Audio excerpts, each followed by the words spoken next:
I arrived at my sister Mariam's house just as the late afternoon sun dipped behind the roofs of her quiet neighborhood. The light made the walls glow a muted gold, giving the place an almost gentle warmth, one I hadn't felt in months. I stepped out of the car, stretched my stiff back, and tried to breathe in the comfort of being near family again. But a strange tightness gripped my chest, the same one that had followed me ever since I left my old life behind to start over. Mariam opened the door before I could knock. "You're finally here, Ryan," she said, her smile bright but rushed, as if it had been practiced in the mirror that morning. She hugged me tightly, her perfume familiar, grounding. Yet when she pulled back, I caught a flicker in her eyes, exhaustion, maybe frustration, before she smoothed it over. Behind her stood Arman, my brother-in-law. Tall, quiet, with an expression that rarely revealed more than politeness. He offered me a small nod. "Good to see you," he said. His voice carried a softness I didn't remember from before. He stepped aside to let me in, and although the gesture was simple, his gaze lingered a second too long, steady and searching, as though he was trying to read something in me I hadn't spoken aloud. The house felt unchanged, yet the air inside held something different, subtle, tense, almost as if conversations died in corners. Mariam busied herself with the kettle, moving quickly, almost gratefully escaping to the kitchen. Arman and I stood in the living room, an awkward stillness stretching between us. "You've been away for a long time," he finally said, folding his arms. His tone wasn't accusatory, more curious. "I needed space," I replied. "A fresh start. Somewhere quieter." He nodded as if he understood more than I'd said. Maybe he did. Arman had always had a way of observing without speaking, absorbing emotions others ignored. He wasn't expressive, but he wasn't oblivious either. When Mariam returned with tea, she joined our conversation but never settled. Her words came rushed, fragmented, as though her mind was pacing faster than her voice could keep up. She talked about work deadlines, neighbors she didn't like, bills, errands, her thoughts scattered like she was holding something together with thin thread. Arman listened silently, eyes cast downward, responding only when necessary. It was here, in this imbalance, the flurry of Mariam, the quiet of Arman, that I realized something was wrong. After dinner, Mariam excused herself, muttering about a last-minute task for the office. She closed the study door behind her, her silhouette stiff. Arman began clearing the plates without being asked. "Let me help," I said. He didn't protest. Side by side, we worked in quiet harmony, our movements unplanned yet strangely synchronized. When we finished, he leaned back against the counter and crossed his ankles, studying me again. "You seem heavier," he said softly. "Not physically, though maybe that too." He cracked the slightest smile, and I couldn't help laughing. "It's been a rough year," I admitted. "Rough years leave marks," he replied. "Even when you try to hide them." There was something in the way he said it, gentle, attentive, that made me feel suddenly exposed. Seen. I wasn't used to that. Most people glanced past me, never catching what I tried so hard to bury. But Arman looked like he could see straight through the layers I built around myself.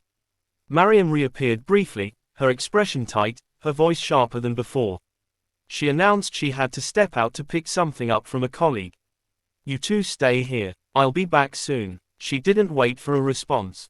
The door closed behind her, leaving a hollow quiet in her wake. Arman watched the door for a long second, then turned toward me. "There's a place I want to show you," he said, his voice suddenly lower, more deliberate. "Something I've never shown anyone." "A place?" I asked, confused. He nodded, his eyes steady on mine. "I call it Secret Rome." The name landed strangely between us, cryptic, unexpected. I opened my mouth to ask what it meant, but Arman simply gestured for me to follow, the seriousness in his expression both unsettling and strangely compelling. As I hesitated at the threshold between the hallway and whatever came next, I felt the pull of something I couldn't yet name, curiosity, maybe fate. Whatever it was, it promised that the night was about to shift in ways I wasn't prepared for. And still, I stepped forward. I followed Arman down the narrow hallway, the faint scent of old wood and faint incense curling around us. The house seemed smaller here, quieter, as if we had stepped out of the ordinary world and into something deliberately private. He stopped in front of a plain door I had never noticed before. He produced a small key from his pocket and fit it into the lock. The mechanism clicked softly, and the door creaked open. Inside, the room was unlike anything I expected. Warm light filtered from a solitary lamp in the corner, casting long shadows over shelves lined with journals, photographs, and carefully stacked notebooks. Paintings leaned against the walls, unfinished sketches of landscapes and faces, some real, some imagined. The air was thick with the faint musk of paper and wax, a comfort I didn't realize I had missed. "This is Secret Rome," Armand said, his voice low but steady. "It's where I come to think, to breathe, to be myself without anyone else watching." He gestured to a worn armchair by the lamp. "Sit, I want you to see it properly." I obeyed, my gaze wandering. Each item told a story I wasn't yet allowed to read fully, but I could feel the care and thought behind every detail. A photograph of Mariam as a child smiled from one shelf, next to a stack of blank journals and half-finished sketches of landscapes I didn't recognize. Nothing here was casual, everything had been chosen to speak to him alone. Armand leaned against a nearby wall, his hands clasped loosely in front of him. "I don't usually show this to anyone," he admitted, the words careful, deliberate. "Not even Mariam. It's private. I don't know why I'm showing it to you." I shook my head. "It's okay. I'm honored, actually." The word felt strange on my tongue, but it was true. I had rarely been invited into someone else's inner world so fully. "It's beautiful," I added, though the words seemed insufficient for the weight and intimacy of the space. He walked over and picked up a small notebook, its cover frayed. "I keep thoughts here, things I don't tell anyone. Confessions, fears, dreams."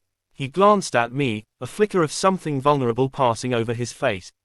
"Sometimes I wonder if anyone would ever understand." "I understand," I said quietly, even though I knew it was only partial truth. "I've been hiding pieces of myself for years, too." The words surprised me, spilling out before I could weigh them. I had never spoken them aloud. Armand's gaze held mine, steady, without judgment, and for a moment, it felt like being recognized for the first time in a long while. He nodded slowly. "I felt something the moment you arrived. I can't explain it." His voice wavered almost imperceptibly. "It's like, finally seeing someone who fits where you don't belong anywhere else." The room seemed to shrink around us, the silence heavy with unspoken thoughts. I realized how rare it was to be this raw with someone I barely knew, and yet there was an ease, a strange comfort. I found myself sharing more than I intended, fragments of my life and identity, moments I had buried deep. I talked about my struggles with being openly gay, about the walls I built around myself, and the loneliness that lingered even in crowded rooms. Armand listened, head slightly tilted, absorbing every word.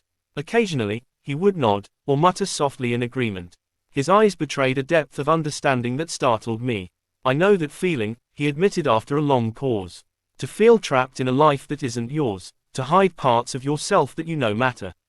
We shared a silence that wasn't empty, it was heavy, deliberate, charged. A connection had formed, fragile but undeniable. We were two people revealing private truths, standing at the edge of something unspoken, a tension that neither dared name aloud. Finally, Armand stepped back toward the lamp, running a hand along a shelf absent-mindedly.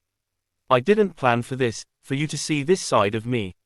But now that you have, I can't unsee it either." His words lingered in the room, a quiet admission of emotional closeness that felt both comforting and dangerous.